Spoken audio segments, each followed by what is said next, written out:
SIP लोग ज़्यादातर करते हैं, लेकिन बहुत सारे लोग ऐसे भी हैं जो नहीं भी करते हैं। जी, और उनको ये लगता है कि जो लोग करते हैं एसआईपी उनको पता है इसकी वैल्यू कितनी है, जैसे जी, कि आपने जी, कंपाउंडिंग की जी, बात की। जी।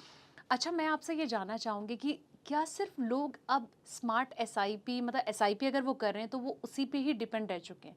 बाकी चीज़ें आपको क्या लगता है कि बाकी चीज़ों पर भी एक्सपेरिमेंट करना चाहिए? लाइक जैसे आपने गोल्ड का देखिए, ज़िक्र किया था, हाँ जी, तो हाँ जी। क्या कहेंगे? एक्सपेरिमेंट करना चाहिए, हुँ, डेफ़िनेटली करना चाहिए। सब लोग करते हैं, मैं भी हुँ, करता हूँ।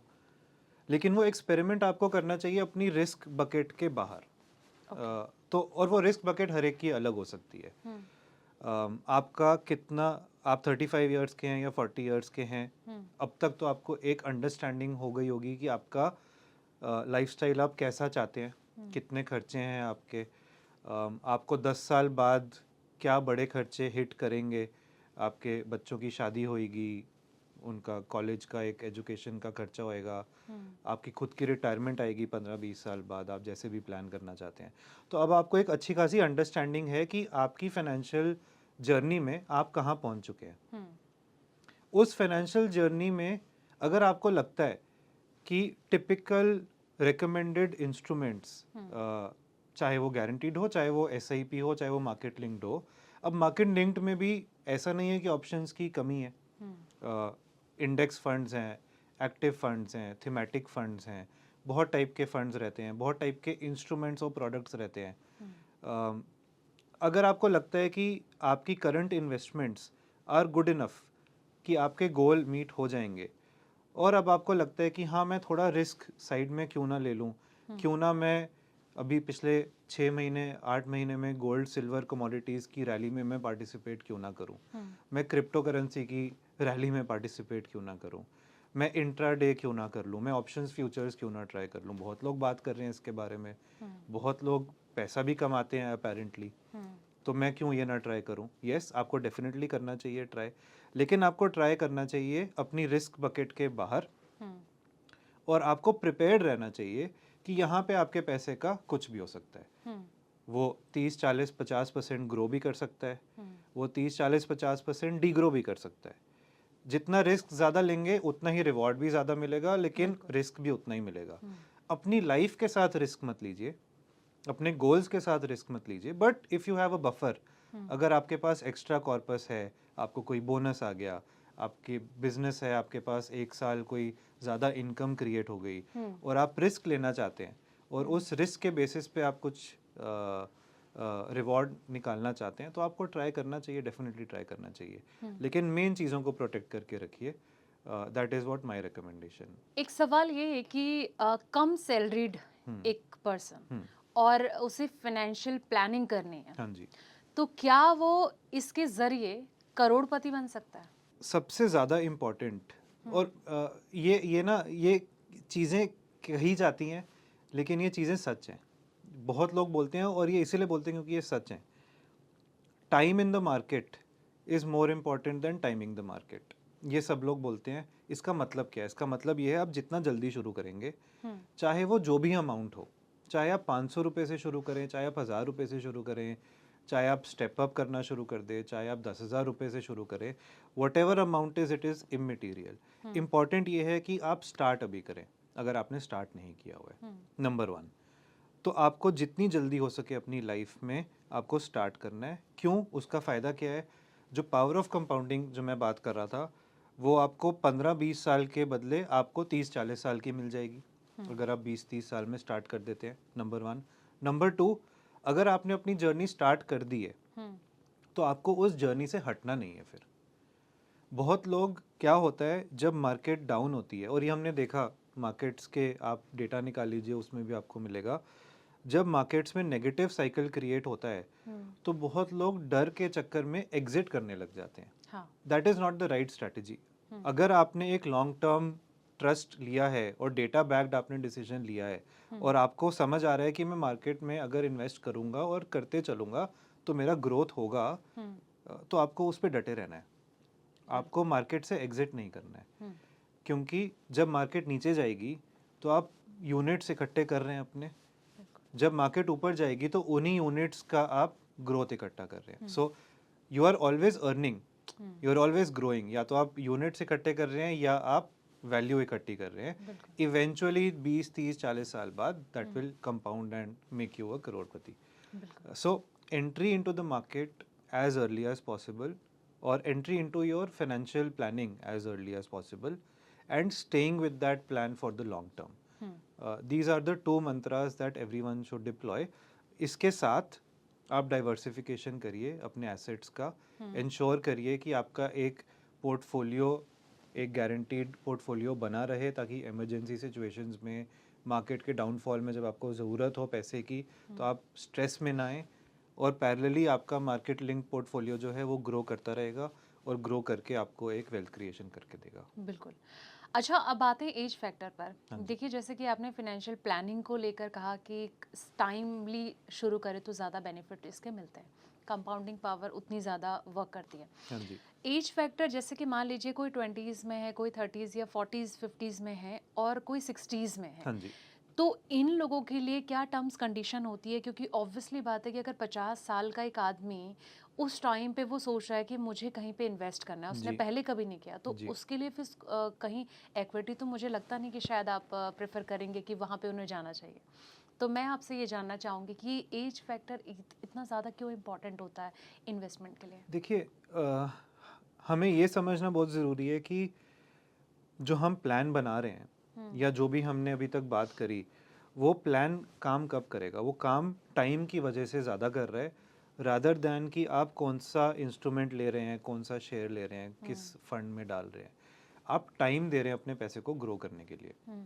इसीलिए कहा जाता है कि अगर आप यंग हैं, ऑब्वियसली अगर आपने स्टार्ट नहीं किया तो अभी स्टार्ट करिए। हाँ।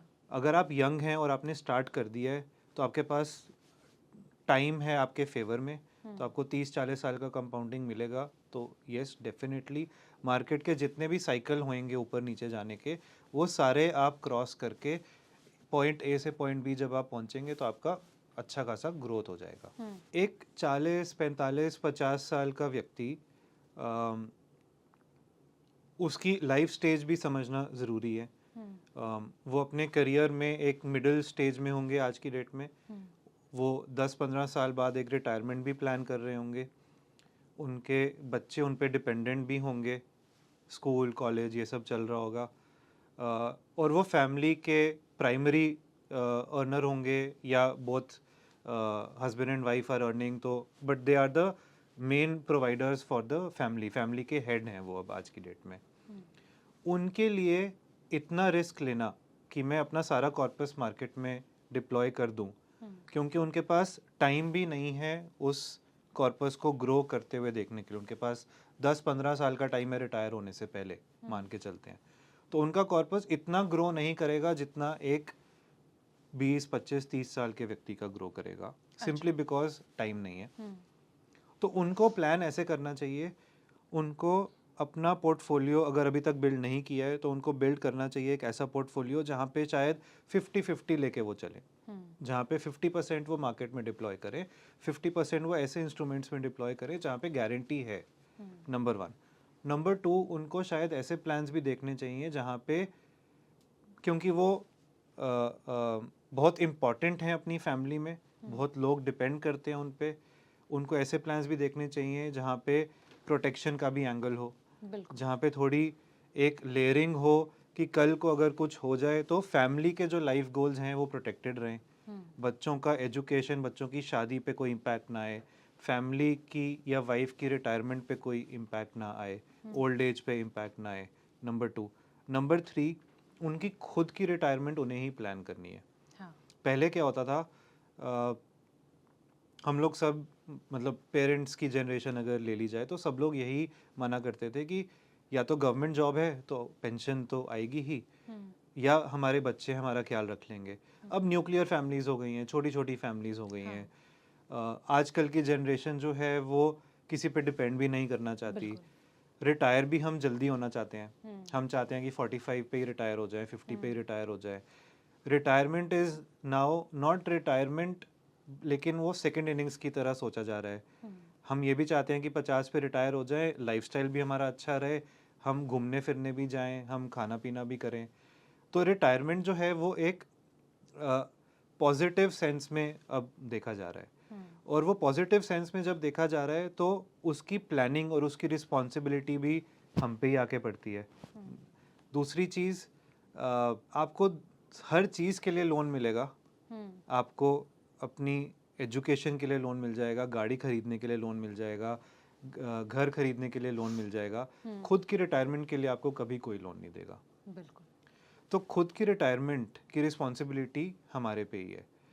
तो इतनी बड़ी रिस्पॉन्सिबिलिटी अगर है तो उसको रिस्क मिटिगेट करना भी ज़रूरी है, which is where for a 45-50 year old it is important कि मैं रिस्क को कम रखूं, मैं मार्केट में एक्सपोजर डालूं, थोड़ा कम डालूं, और अपने कॉर्पस को वैसे ग्रो होने दूं।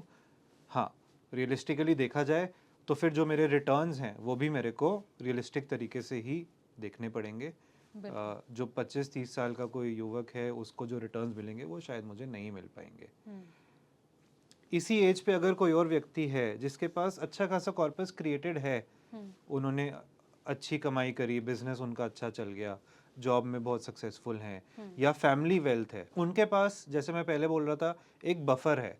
उनको जितना कॉर्पस चाहिए उस कॉर्पस से ज़्यादा उनके पास अवेलेबिलिटी है आज की डेट में, तो वो रिस्क लेके अपना रिस्क का एक मीटर बढ़ा के इन्वेस्ट कर सकते हैं, बाकी इंस्ट्रूमेंट्स में भी ट्राई कर सकते हैं, व्हाई नॉट। लेकिन अगर आपको अपने खुद के ही कॉर्पस को बिल्ड करना है तो फिर the strategy is a more balance strategy. तीसरी स्टेज अगर आ जाए, जस्ट रिटायर हो गए हैं, होने वाले हैं 55 ईयर्स, 60 ईयर्स, 65 ईयर्स, यहाँ पे मेरी तो सजेशन यही रहेगी कि मार्केट्स से दूर ही रहे तो अच्छा है। क्योंकि आपने अब तक लाइफ में बहुत एक्सपीरियंस कर लिया होगा, आपने अब तक लाइफ में अपना एक कॉर्पस बना लिया होगा, उस कॉर्पस को अब प्रोटेक्ट करना ज़रूरी है, इन्फ्लेशन से प्रोटेक्ट करना ज़रूरी है, उस कॉर्पस को प्रिजर्व करना ज़रूरी है, एंड सबसे ज़्यादा ज़रूरी जो हम पहले बात कर रहे थे, आपकी खुद की रिटायरमेंट है। अब वो स्टेज है लाइफ की जब आपको खुद को नंबर 1 प्रायोरिटी देनी है। आपकी खुद की हेल्थ, आपकी खुद का लाइफस्टाइल, आपके खुद का अगले 20-30 साल का प्लानिंग सबसे ज़्यादा इम्पोर्टेंट है। तो जो भी अभी तक आपने किया है उसको प्रिजर्व करिए, एनुइटी प्लान्स लीजिए, इनकम प्लान्स लीजिए, ऐसे प्लान्स लीजिए जहाँ पे गारंटी है आपके पास कि आपका कॉर्पस प्रोटेक्टेड रहेगा, इन्फ्लेशन को बीट करेगा, टैक्स के बेनिफिट्स देगा, एंड इवेंचुअली लेगेसी के फॉर्म में आप अपने बच्चों को या ग्रैंड चिल्ड्रन को वो आगे भी दे सकते हैं। So these kinds of plans will make sense for a 55-60 year old व्यक्ति जिन्होंने लाइफ में सारे एक्सपीरियंस कर लिया है। उनको अब रिस्क बिल्कुल डाउन प्ले कर देना चाहिए और अपने कॉर्पस को प्रिजर्व करना चाहिए।